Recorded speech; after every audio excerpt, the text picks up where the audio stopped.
I'm going back to my parents' place for a while. If that's the case, don't bother coming back. Here's the divorce papers. They're already filled out. Take them and get out.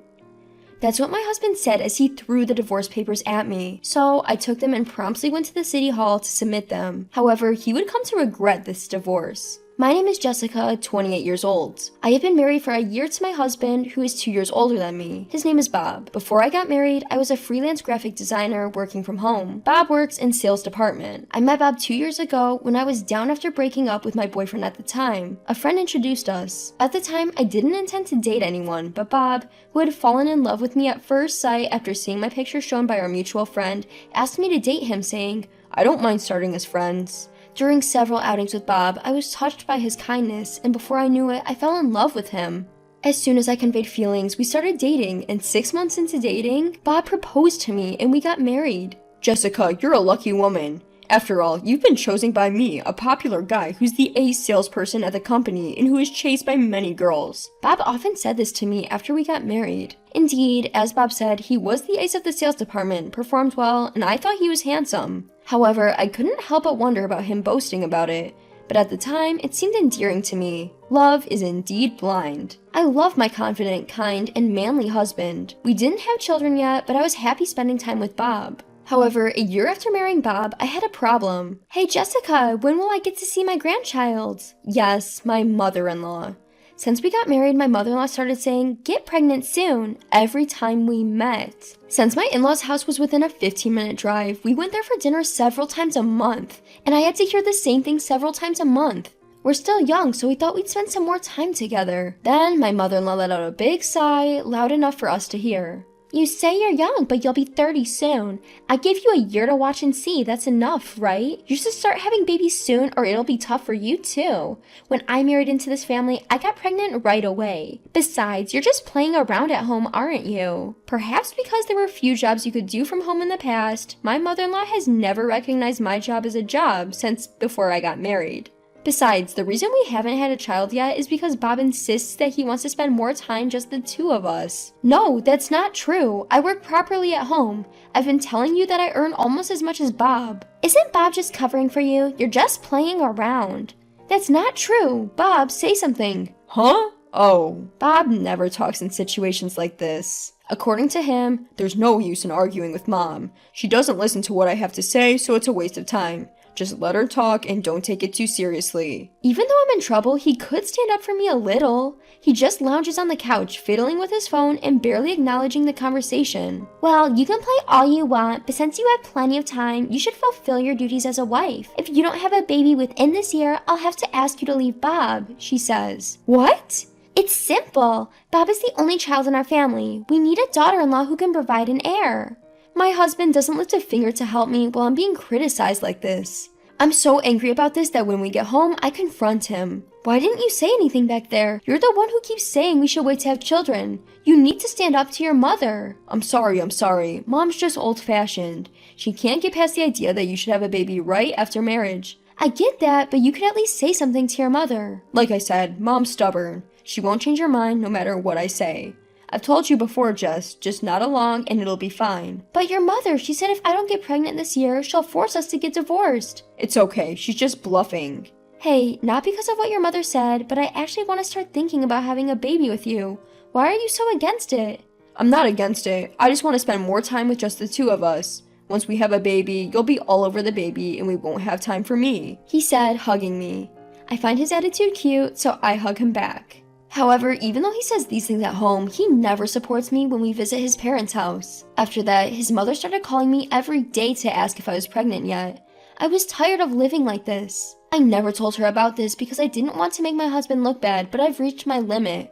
I finally told her that Bob doesn't want children yet, but she just dismissed it.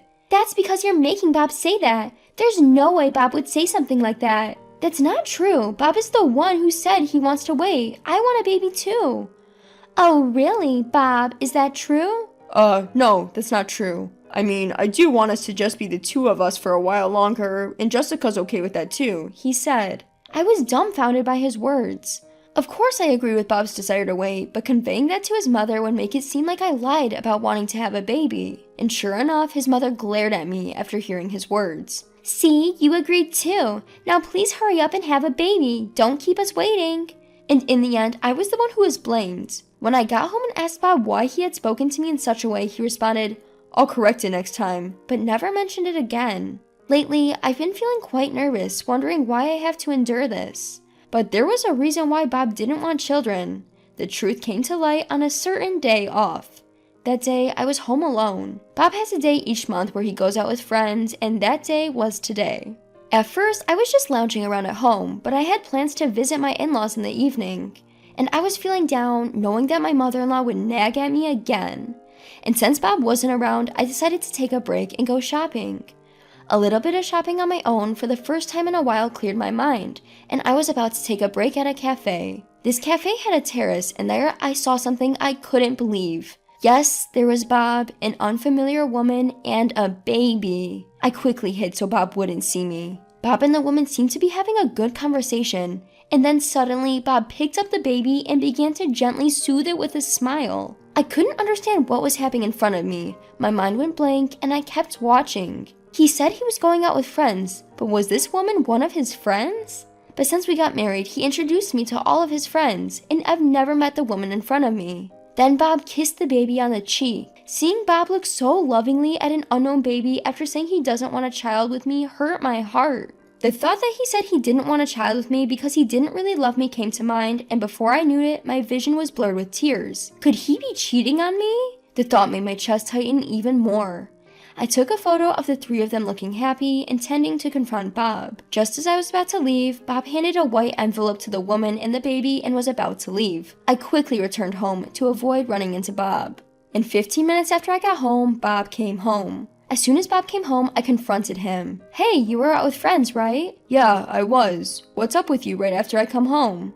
"Is this woman also a friend?" I showed him the photo I had taken earlier. Bob's face turned pale instantly. "Ugh, how did you get this photo?"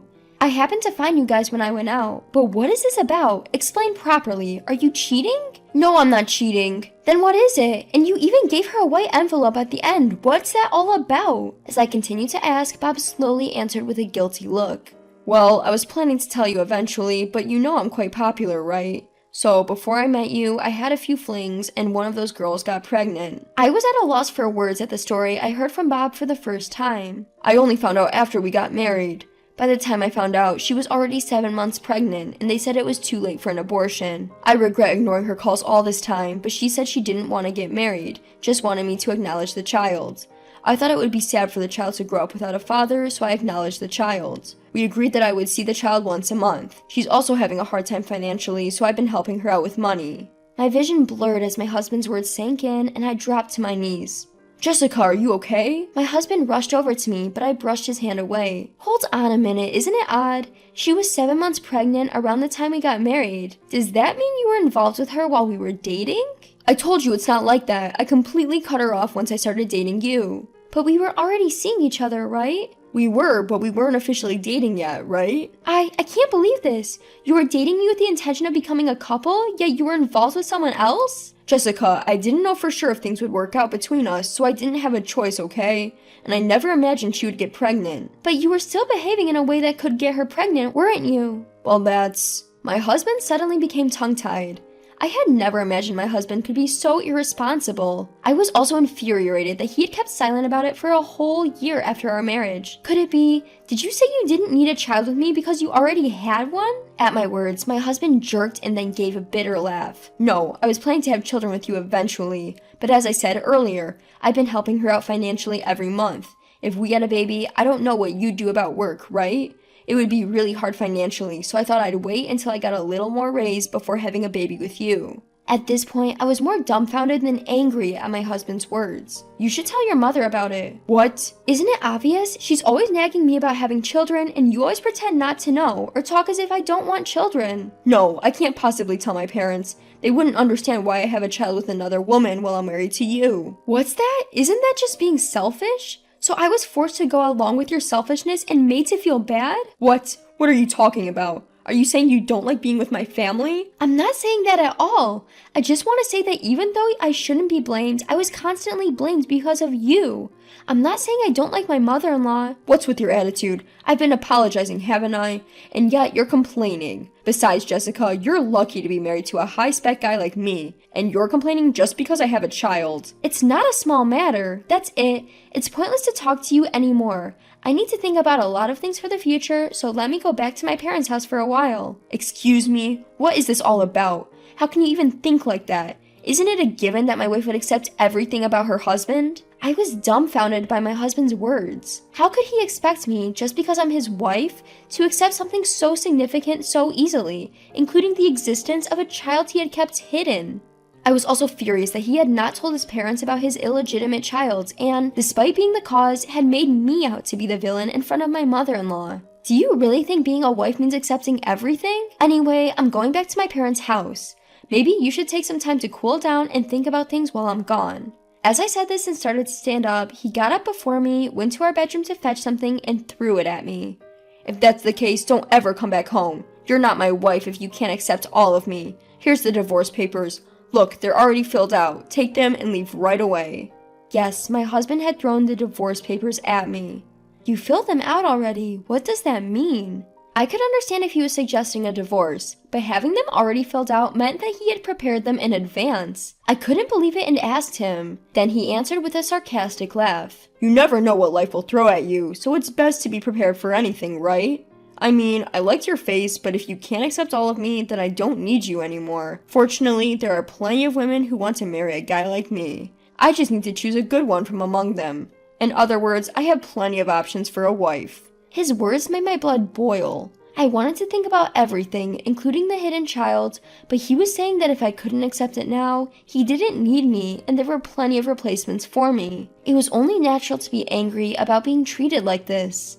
I clenched the divorce papers and glared at them. I never thought you could be such a jerk. I'll grant your wish and divorce you. I'll collect my stuff when you're not around. We probably won't see each other ever again. Goodbye. With that, I stormed out of the house, filled out the divorce papers right away, and submitted them to the city hall. But I wasn't satisfied with just divorcing him. As soon as I got back to my parents' house, I reported everything to my father. The next day, I took a day off from work to collect my belongings. I thought I had a happy marriage, and I felt regretful and shed tears knowing I married to such a man. But I considered myself lucky to have broken up with him before spending many years together. I wiped away my tears and switched my mindset. Just as I finished packing and the delivery service came to pick up my stuff, my ex-husband called. Hello? Jessica, I was wrong. Forgive me. My ex-husband started apologizing as soon as I answered the phone. I smirked at the sound of his voice. No way, I can't forgive you. Besides, weren't you the one who wanted the divorce? I just did what you wanted. No, that was just, I really regret it. You haven't submitted the divorce papers yet, right? Of course I submitted it. You're the one who gave it to me. What? Then let's get married again. I can't live without you, Jessica. I almost laughed at my ex-husband's weak voice. It seemed that my report to my father yesterday had put my ex-husband in a difficult situation, and for good reason. My father is an executive at a major client of my ex-husband's company. In the heat of the moment, my ex-husband seemed to have completely forgotten this and presented me with the divorce papers yesterday. However, I was glad that I was able to make my ex-husband suffer. Did you lose your contract with the major client? That's unfortunate, especially for an ace of the sales department to make such a blunder. It'll be interesting to see how you handle this. No, that's why I want to start over with you. There are plenty of replacements for me, right? You should try to find one. Saying that, I hung up the phone and smiled broadly. According to a story I heard from my father later, my ex-husband was demoted as a result of his responsibility for losing the contract with the major client. I think it's better than being fired, but his company is not doing well due to his actions, so he seems to be viewed quite unfavorably at his new post. My ex-husband told my in-laws about his illegitimate child, and at first they were happy and tried to remarry him to the woman who is the child's mother. However, because the woman was very poor, they refused to allow the remarriage, and my ex-husband contacted me again, wanting to get back together with me. Of course, I refused. Who would happily return to such a mother-in-law and ex-husband? On the other hand, after divorcing my husband, I moved back to my parents' house and continued to work. I recently secured a contract with a major client, and my work is going quite well. While hoping to meet a wonderful person someday, I am currently focusing on my job.